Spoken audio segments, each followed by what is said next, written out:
kimia, dimanapun kalian berada. Assalamualaikum warahmatullahi wabarakatuh. Perkenalkan, nama saya Devi Aprilia Ramasari.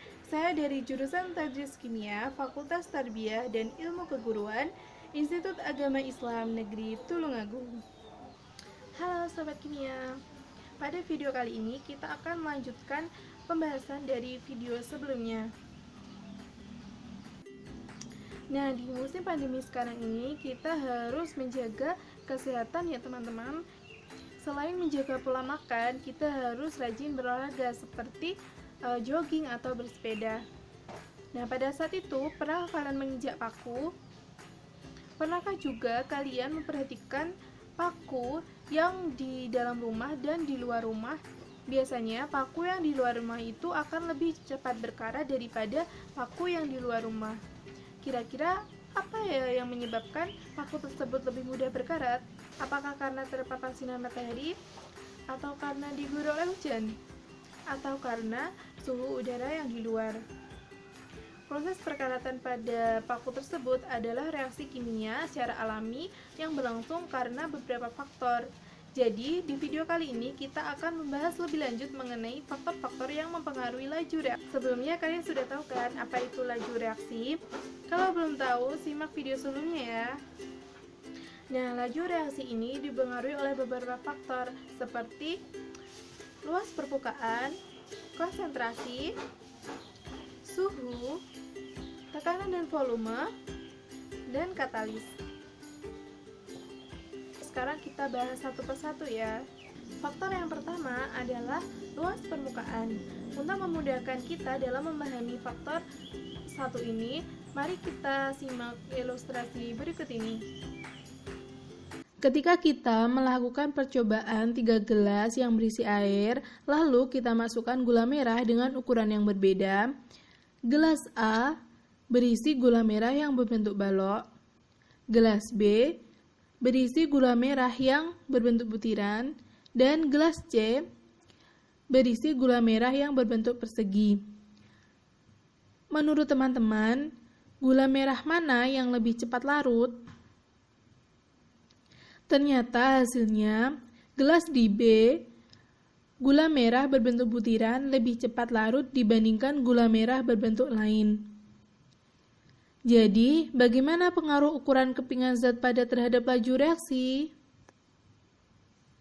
Jadi, dapat kita simpulkan bahwa semakin kecil ukuran partikel, maka laju reaksi juga akan semakin cepat.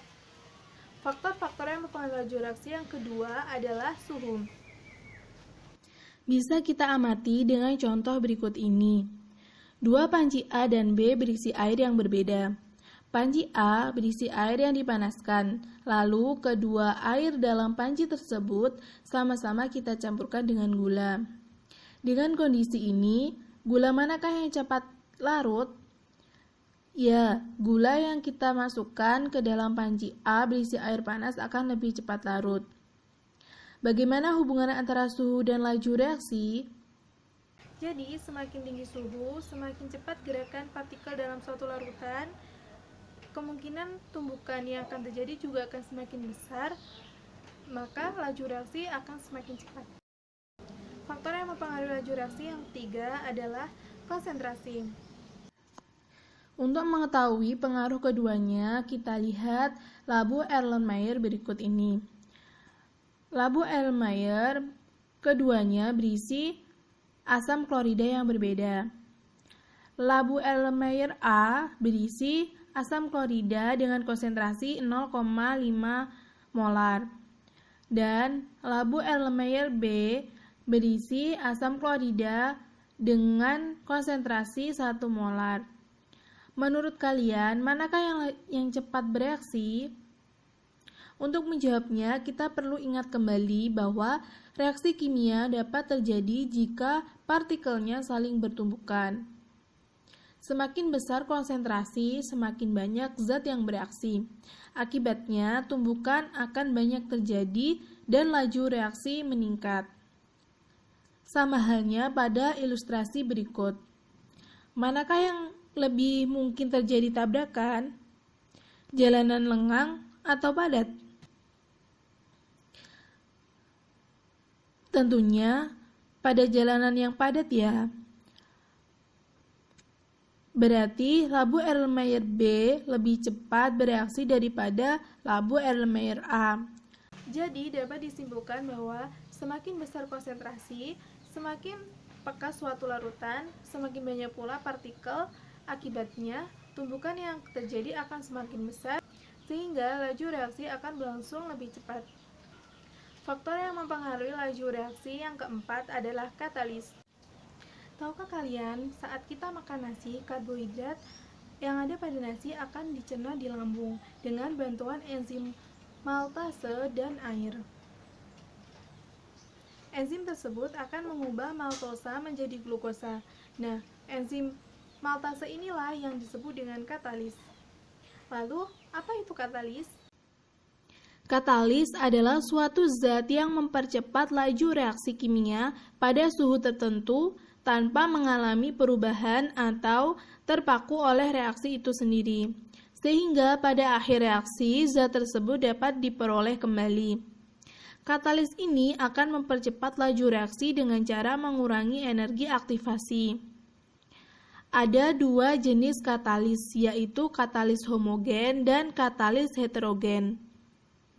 Katalis homogen adalah katalis berada dalam fase yang sama dengan reaktan. Biasanya, katalis dan reaktan berada dalam fase tunggal berwujud cair atau gas. Contohnya, asam sulfat, natrium hidroksida, kalium hidroksida. Sedangkan katalis heterogen adalah katalis dan reaktannya berada dalam fase yang berbeda.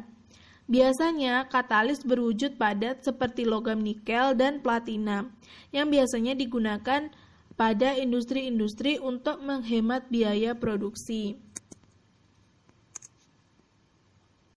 Katalis mempercepat laju reaksi dengan menurunkan energi aktivasi. Kondisi ini mengakibatkan tumbukan efektif menjadi lebih sering terjadi. Faktor yang mempengaruhi laju reaksi yang kelima adalah tekanan dan volume. Tekanan dan volume adalah dua hal yang saling bertolak belakang, seperti pada penjelasan berikut ini. Apabila tekanan diperbesar, maka volume diperkecil dan sebaliknya. Apabila tekanan sistem diperkecil, maka volumenya diperbesar. Nah, jika tekanan sistem dinaikkan atau volume diperkecil, maka jarak antar partikel bereaksi akan semakin dekat, sehingga kemungkinan terjadi tumbukan efektif semakin besar dan laju reaksi bertambah. Nah, sudah tahu kan apa saja faktor-faktor yang mempengaruhi laju reaksi? Oke, sekian video pembahasan pada kali ini. Terima kasih. Wassalamualaikum warahmatullahi wabarakatuh.